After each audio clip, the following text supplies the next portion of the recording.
Hey y'all, it's Sarah Kay, and I kind of just wanted to share a story real quick here about I don't know if it's the power of intentions or the power of the subconscious mind or what, but life can just be really funny sometimes, and I just thought it would be amusing for everybody to hear.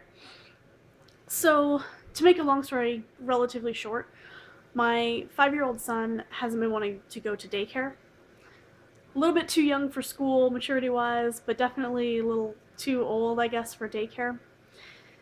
And so for the past several months, I've been having problems getting him to go. And for me personally, I can't really compare to anybody else's parenting style or anybody else's kids or personalities or whatever. But for me, I have a hard time forcing him to go to a place that he's only there so that I can go to my job that I don't necessarily want to be at all the time. It's kind of hypocritical. I don't want to be that person. Um, so that's just me. Um, so I've been having problems getting him to go. He doesn't want to go. He would rather just stay home with me, and of course I want to stay home too. So that's one part of the story, and I need that set up. uh, the other thing is I've been, of course, in Empower Network for several months now, and I'm really focusing on making this my sole business, so that I can experience some more financial and more particularly some time freedom for myself to be able to do things that I want to do, and also with my son, of course. So I recently went to the Miami event, as hopefully you have already seen and you're aware of. And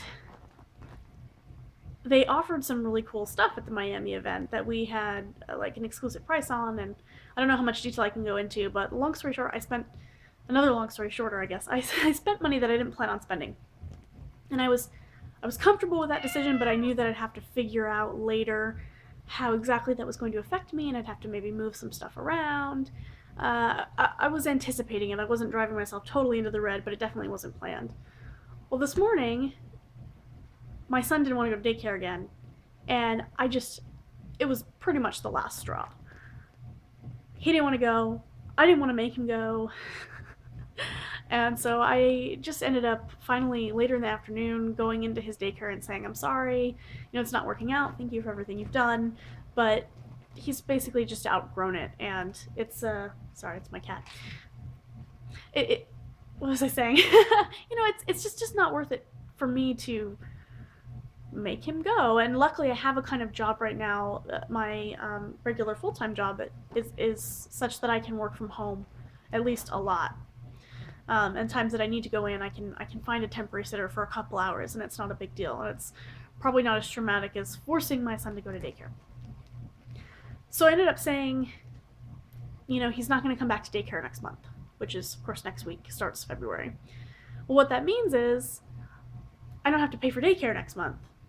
And incidentally, the amount that I would have had to pay for daycare is the amount that I ended up spending at the event that I didn't plan on spending. And so it's kind of just funny to me how it sort of all worked out really nicely. And it's a little scary, but it's really 100% a step in the right direction for us as a family. And I'm really, really excited for everything else that's going to come up because of these changes that we're making. Whether we're making them on purpose or whether we're sort of kind of being uh, pushed to make those decisions. So I don't know if any of you guys have seen anything like that or experienced anything like that in your own life, but I thought it was pretty funny how things just sort of work out. So, if you're interested in making things work out for you and your family in a way that you may never have thought possible, go ahead and click on the link below, check out my blog, and you can find a little bit more about this business called Empower Network that's paving the way for great things for a lot of people. So, thanks. Bye.